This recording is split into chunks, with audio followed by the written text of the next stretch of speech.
If you were in the marketing business, you might want to do something about Easter. Poor Easter. It has a bit of a sort of public problem, doesn't it, compared to the other festival that happens a few months earlier. That festival gets all of the glitz and the glamour, the parties and the nights out and the celebration and the gifts and the spend and all of that. And Easter just doesn't seem to get any attention compared to it. Have you ever heard of a rock star gunning for Easter number one? Just doesn't happen, does it?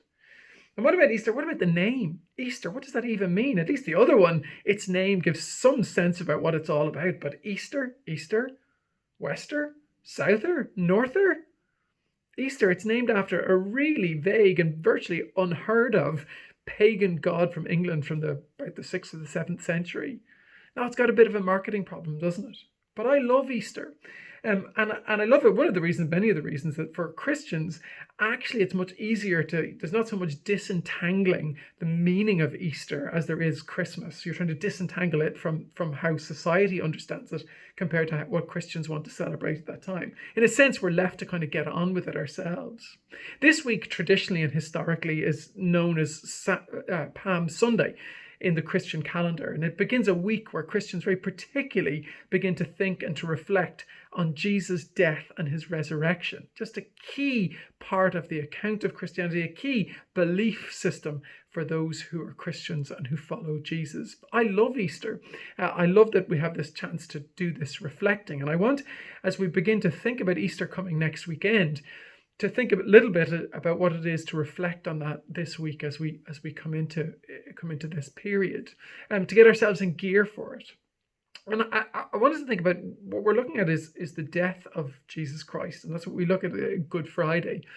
And we know that that's what we remember on Good Friday, that Jesus died in these appalling circumstances. And one of the things that people often ask when there's a tragedy is, how did that come about? What decisions led to this tragedy? And it's clear from what we looked at in the Bible, Matthew chapter 26, the beginning of it, that there are decisions that are made that lead ultimately to Jesus being arrested and crucified. And it's clear from the biblical record that Jesus knew that he was going to be arrested, that Jesus knew what was coming, that if he went to the city of Jerusalem, that he was going to be handed over, he was going to be taken by the authorities, the religious authorities, and handed over to the Romans. And there were other times where Jesus was going to be arrested, where he was going to be captured by people who wanted to imprison him, and he managed supernaturally to escape their grasp. And he would say things like, "My time has not yet come, the hour is not yet here." Chapter 26, verse 2, though, Jesus announces that his time now has come. He says, "The Passover is 2 days away, and the Son of Man will be handed over to be crucified." Jesus goes to Jerusalem with the knowledge that it will lead to his death. What decisions led to Jesus' death? Well, an act of the will of Jesus. He chose it. He knew that it was coming. That's clearly described in the Bible. But also we see just as clearly from Matthew that Jesus made decisions to go to Jerusalem, knew that that was going to happen, but just as clearly he shows that Jesus' death is also the result of actions and decisions by evil men. He tells us at verse 3 that this kind of alliance of the elders of the people, those are kind of the political leaders, and the chief priests, those are the religious leaders, meet together in a man called Caiaphas' home, and they scheme to have Jesus arrested, and ultimately their plan is that he'll be crucified. We know from the historical record that this man Caiaphas is something of a mover and a shaker. He's the chief priest, we're told. Now, the Romans were a little bit afraid of the chief priests and their power, and one of the rules that they made was the chief priest had to rotate every year. A different chief priest had to be brought in, so one couldn't become too powerful. But we know that Caiaphas managed to stay on as chief priest for 18 years. Something about his influence, something about the people he had in his pocket meant he was able to continue on as chief priest, even when he should have been long, long gone. He's a mover and a schemer. You can see that they're politically astute, this group who meet in Caiaphas' house at verse 5. They plan to arrest Jesus, but we read, not during the festival, or there may be a riot among the people. They want rid of Jesus, they want him gone, but they know that the people aren't going to accept it, so they're going to try and do it at a quiet time, not at the time of the festival when there's loads of people milling around. So we're left to ask some questions. Why would Jesus give up his life like this? Why was there to be an appointed time that God has set for Jesus to die in this way? And Jesus explains it in his own words. He says, the Son of Man came to give his life as a ransom for many. He came into the world so that he could give up his life. Jesus' death pays the price for those who trust in him, for them to be free and liberated from being in bonds. That's what he does. Jesus' death is not a symbolic act of sacrifice. Symbolic acts of sacrifice are a waste of time. They're a waste of life. They're a waste of people, of blood, of humanity. But a death that brings about a life for others is a true and worthwhile sacrifice. So what lies at the heart of this? What lies at the heart of Jesus making these decisions? Well, in the Bible, in Ephesians, for example, chapter 1, verses 5 and 6, it tells us that God destined us to be his adopted children. God wants to have people in his family, and he did it through Jesus Christ. So the way that we become part of God's family is through Jesus Christ. What's the motivation for all of this? Well, Ephesians chapter 1 just there says, the adopted children through Jesus Christ because of his love. Jesus' death is an expression of God's love. It is the only way that God can graft people who are far from him into his family. And he does it through the will of Jesus. But he also works through the will of evil men to make this happen. Amazingly, God takes even the worst darkness, the scheming, the envy, the jealousy, the political ambition of these chief priests and these rulers, these elders, religious tyrants, and he uses them for his purposes. He uses the greedy, betraying, self-obsessed, power-hungry instincts of Judas that we read about at verse 13 for his plan. In all of these evil things, in all of these evil decisions by these bad men, God brings about good. What we see in these first few verses is that the message of good news of Christianity is encapsulated in this. There's a force of love and goodness behind the universe. There's a maker who's come from eternity into the flesh. He's become in the form of a man, Jesus Christ, to make it possible for us to be restored to God. He has willed to pay this sacrifice for our sake. Because his very nature is love for humanity, he uses the freely chosen evil done by men to destroy the effects of evil. This has profound implications for us, for our value, for answering the question whether we matter or not, whether we're lovable. There's a German philosopher called Erich Fromm, and he wrote this decades before the age of Instagram and TikTok about what it is to be loved. He said most people see the problem of love primarily as that of being loved, rather than that of loving, of one's capacity to love. Hence, the problem to them is how to be loved, how to be lovable. In pursuit of this aim, they follow several paths. Many of the ways to make oneself lovable are the same as those we use to make oneself successful, to win friends and influence people. As a matter of fact, he says, what most people in our culture mean by being lovable is essentially a mixture between being popular and having sex appeal. We see this all the time, don't we? What people are doing to make themselves matter, to make themselves feel like they mean something, are loved by people, is to show that they're successful, show that they're attractive in whatever ways they possibly can. The good news of Jesus Christ solves many crises of identity, including whether or not you are loved and lovable. You know you're loved because God chose to send his son to die for you. You know you're loved because Jesus Christ's crucifixion means that you can be set free. That is the good news about God, about what God says about your worth. And the good news too is that God uses all circumstances for good. That in every single day, every moment of every single day, God is in it and he is working through it to bring purpose and meaning and good in your life. Even in the worst of days, God is there to comfort you. How black a day this day that we're reading about is. A day when people schemed together to falsely accuse Jesus and have him arrested. A day when one of his close friends sneaks away from the other group of friends and goes to barter with people for a price for his friend.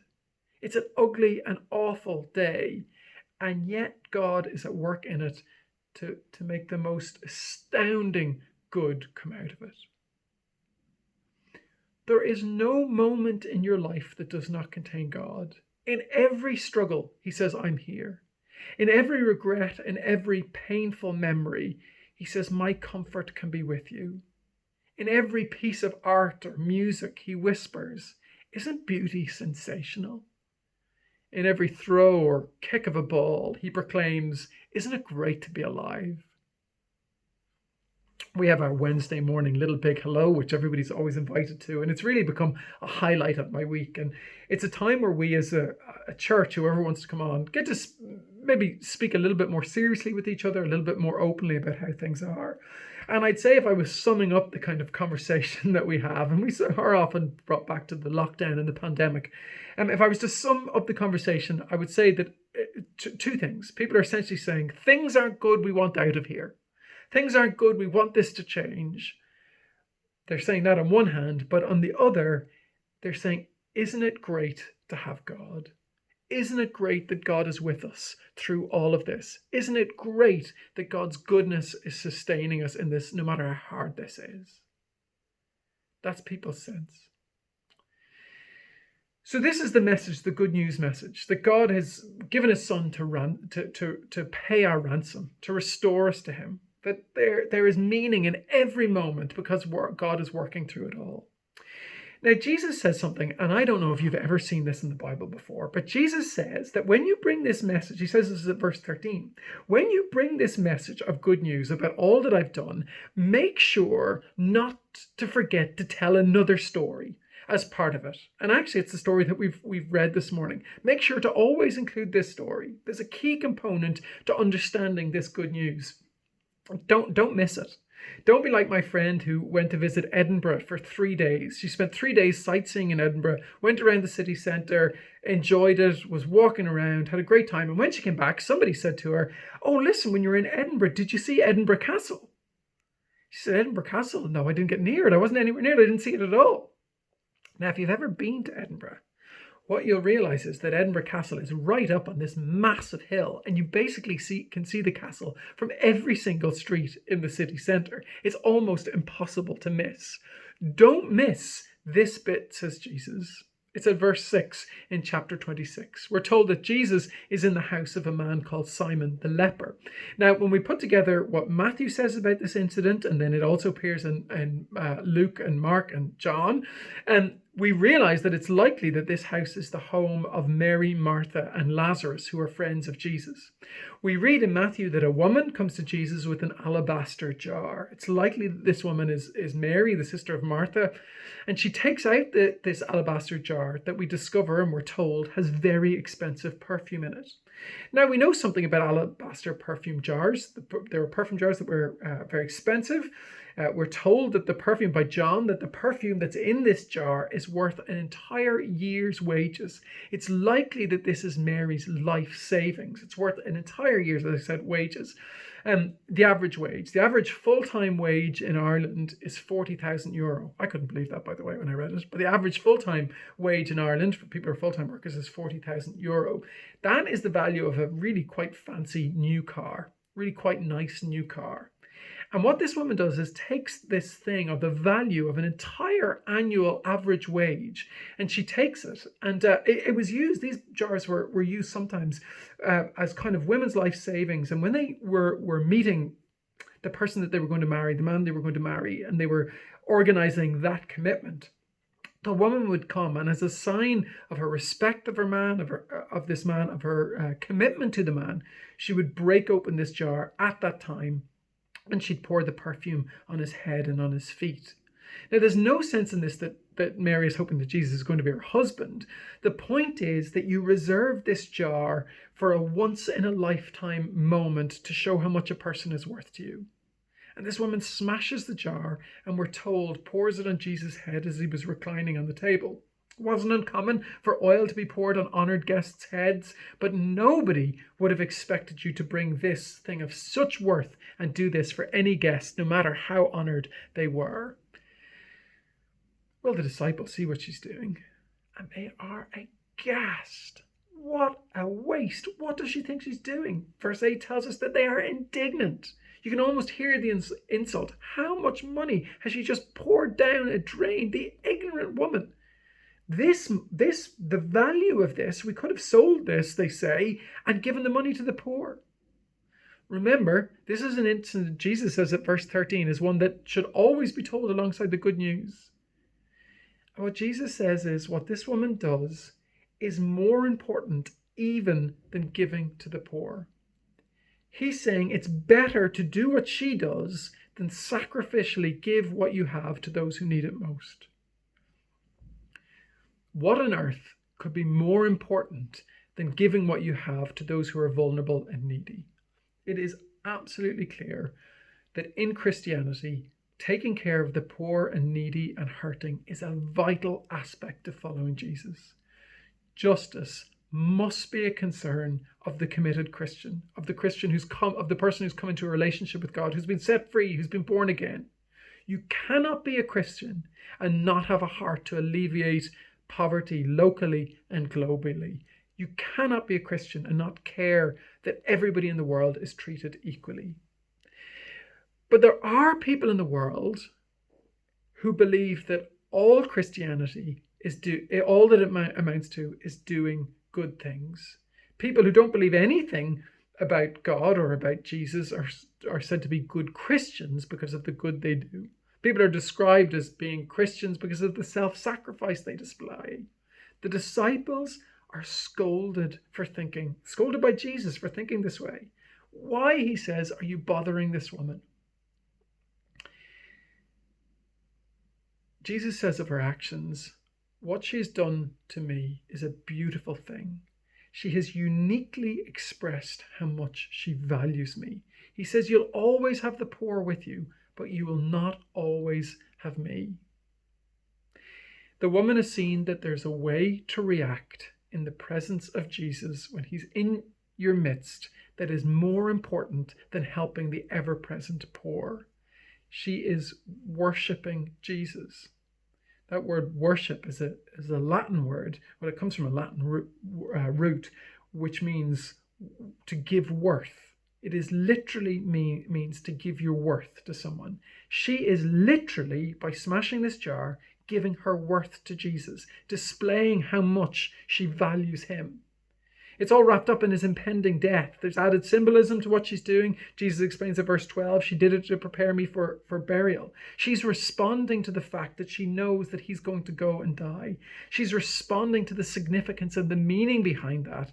And she's saying, this is how much I value it. This is how much I value what Jesus is doing for me. That is the response that Jesus wants from people. That's why Jesus says this is so important to do this. Because it tells us not just what the good news is, but how we're supposed to respond to it. I could try and press this home to you, but what I want to leave you with, and I want you to think about, is the picture of this woman using everything she has to demonstrate Jesus' worth. And I hope that's what you carry with you this week.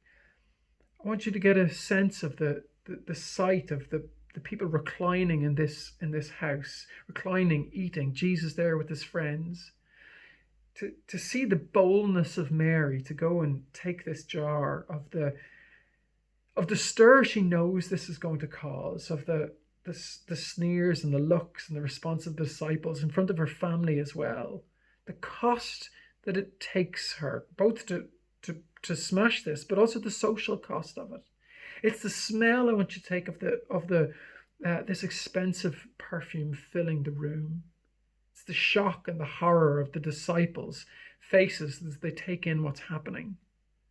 It's the most powerful, ludicrous, wasteful in a sense, act of worship. And Jesus says it's a beautiful thing. There's many ways for us to respond to God. many ways for us to respond when we hear what Jesus has done for us and we take that in. We could get busy with activity. We could put on programs to tell other people. We make a list of people to lovingly sacrifice to as we respond to God's love. All of those things are good things. But our first and most important response is worship. It's developing a life of worship where we show how much God means to us by investing what's valuable in Him. A life of giving our very best to God. In order to do that, we should ask ourselves, well, what does it look like? And how do we know what we're worshipping already? What are we giving our highest value to? And I think there's 3 areas of your life at least that help you to understand this. Ask yourself how you're using 3 things. How you're using your time, how you're using your treasure, and how you're using your talents. What does your week look like in terms of time? Where's it going? What are you spending your money on? What are you investing in? What are you storing up for? What are you saving for? How are you using your talents? Who are you using them for? Are you using them to bring glory to yourself, or are you using them to bring glory to God? To worship God means to give of ourselves, to respond with what's most valuable to us, to give time to pray and hear from God every day, to invest financially in what the people of God are doing. It's to join regularly to worship God with other people, obeying God when it's difficult, showing how much God means to you by turning from the things you know to be wrong, getting off the treadmill of busyness and activity that distracts you from dealing with how low God really is in your list of priorities right now. This Easter week, be filled with the good news that God Himself has died for you. The Maker of everything loves you enough to give His Son for you. You're loved and lovable. That God is in every moment of your day. That He's working the good stuff and the bad stuff for your good. That He's giving comfort and encouragement and joy at all times. And then respond. Make it a pattern of your life to show God how much He means to you, to value Him with every bit of who you are. By praying to Him, by meeting with His people, by caring for others, by obeying Him, by giving Him your worship.